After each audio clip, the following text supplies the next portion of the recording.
I'll crack right onto it. I mean, I've just been hearing from Derek Chisora, who's going to be 39 in a couple of weeks. You're 42. How comes you still not fighting in these big stadiums, doing these big events? I'm retired, man. Those days are long gone. When you see stuff like this, and I know you used that Dillian White last week, does it sort of get those juices going? And you think, oh, if only I could. I mean, I know you did the exhibition, didn't you? Not that long ago, but these big events must make you reminisce, I guess. No, not really. I don't really. I used to get that, but over time, I'm okay with other people walking onto the battlefield. I've done that since I was 10, and you can only do it so long. And the thought of going through the training camps to get into the ring is like, okay, that dulls my enthusiasm to want to get in there, because I know to get in there, I have to prepare. And the thought of that stressing my body way too much, it isn't that exciting. Yeah, I mean, how sort of, when you did initially retire, how kind of hard was it those first months after, I guess that first sort of 12 months to sort of not feel the urge to jump back in? No, I was dealing with obviously injuries and whatnot, so I wasn't in a place where I was feeling good, looking to get back in. I was just trying to make sure I could return to society as a healthy human being, without bad back pain or Achilles tendon pain. So it's more about just rehabilitating myself to become a healthy human being, as whilst you're boxing, you're just training for a fight, training your body to be able to, perform at a level, regardless of what the injuries are. They've just got to be dealt with and got through to get to the point to fight.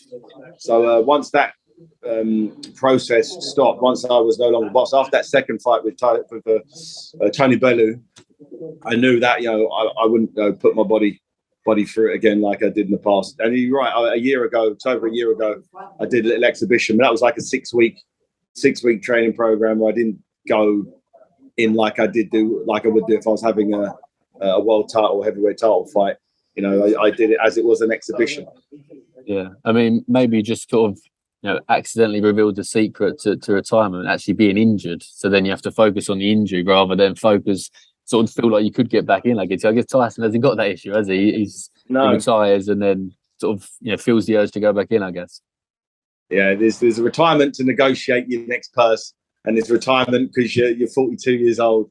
And you've had so many bloody operations and injuries that you're happy that you're standing up in one piece. Yeah, I mean, just on Tyson, when he did announce in April that he was retiring, was you one of many, I'm guessing, that thought, no way, that he'll be back in the ring at some point soon?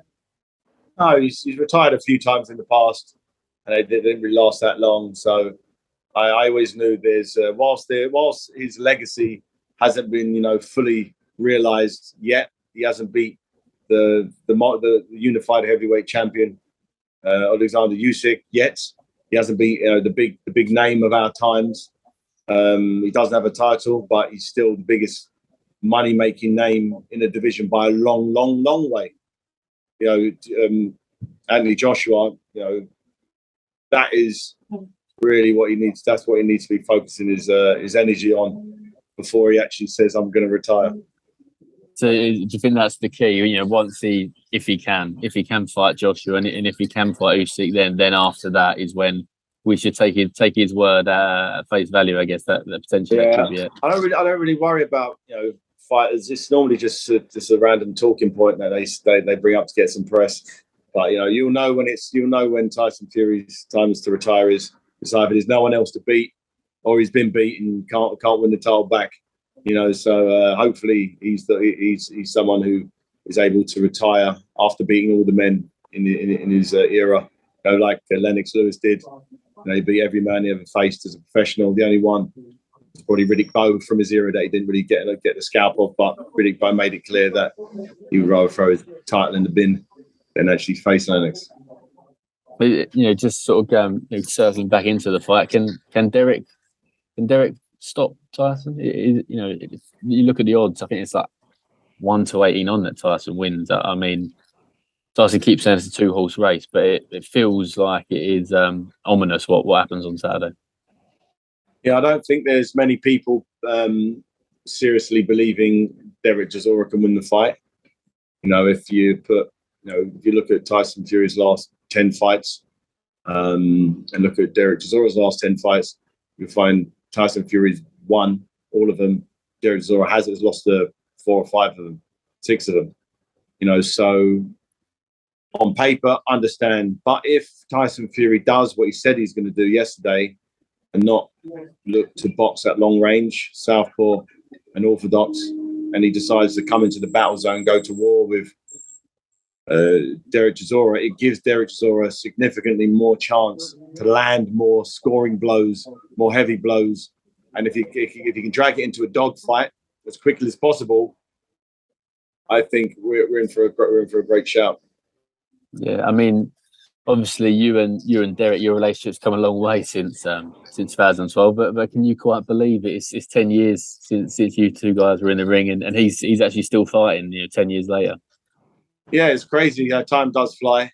It really does, and it's nice to see Derek getting an opportunity like this after so many tough fights. Lots of them haven't gone his way, so he hasn't been the luckiest of fighters over the years. But by dedicating himself and living the life, particularly in the last few years when this whole new War Chisora mindset came into move since he challenged Dylan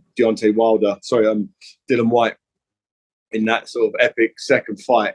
Since that point, he's been really watching how he lives his life, and he's really paid the price. So he deserves it. It's been a lot of work, a lot of years' work, and he's able to, hopefully go out there and perform at the highest level, big juicy paycheck, and he's had 12 losses, and he's still managed to, through hard graft, get himself to position. So it's really good to see.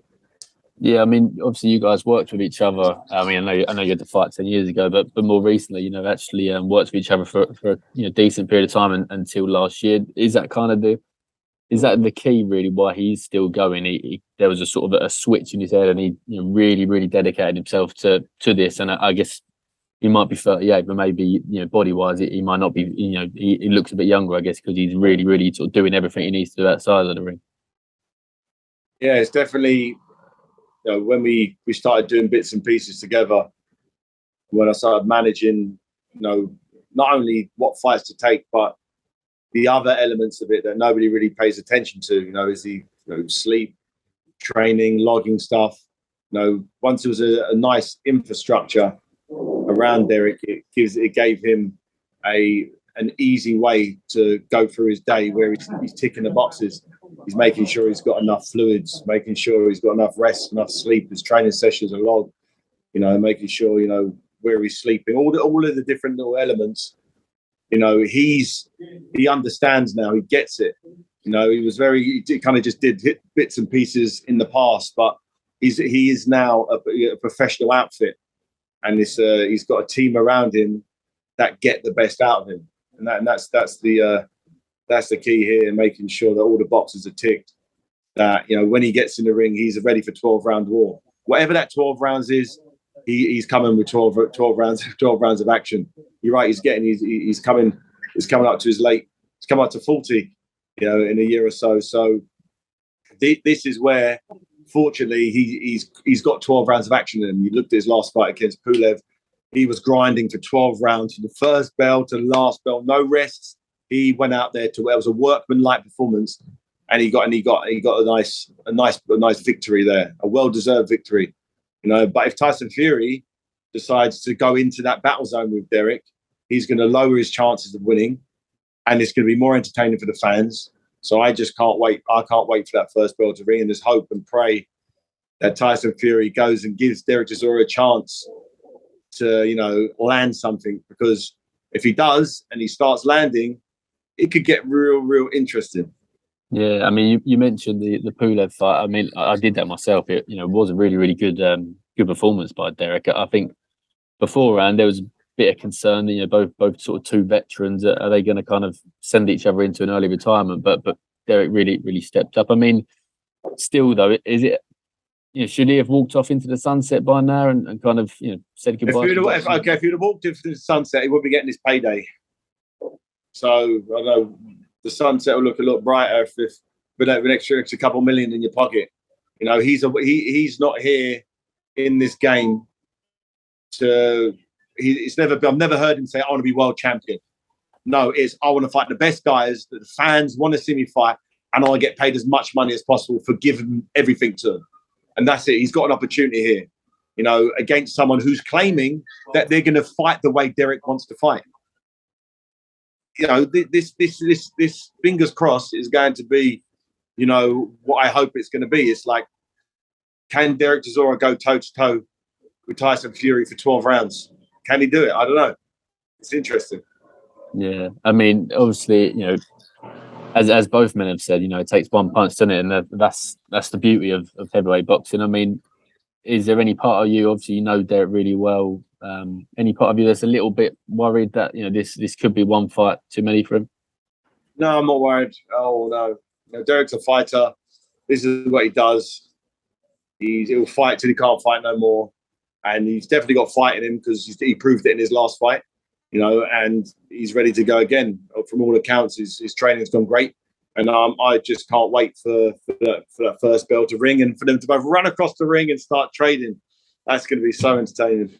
Yeah, they both said it today. Actually, you know, sort of Derek alluded to it's going to be the best ever first round of heavyweight boxing, and Tyson didn't disagree. So. One thing you can guarantee is Derek Chisora is going to do that 100%.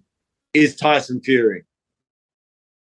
I hope so. I hope he proves so. I hope he proves his promise right and goes out there and then gives the fans a real good night's entertainment.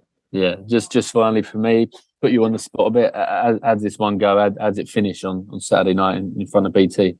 I don't know. It depends. If it's a boxing match of any kind, long range, Tyson Fury jabbing and moving, then it's Tyson Fury on points or late stoppage. But if he comes in, goes toe to toe, I know I can, you know, anything's possible. Anything's possible. It's a toss of a coin because I don't know what Tyson Fury is like when he goes into the battle zone from round one. I saw it against Wilder, but Wilder weren't really prepared for that night and got chewed up. But Derek will be because he is. So he's not surprising Derek with his battle tactics. So I think if it goes toe to toe, I think it can go either way. I'll give Derek a massive shot.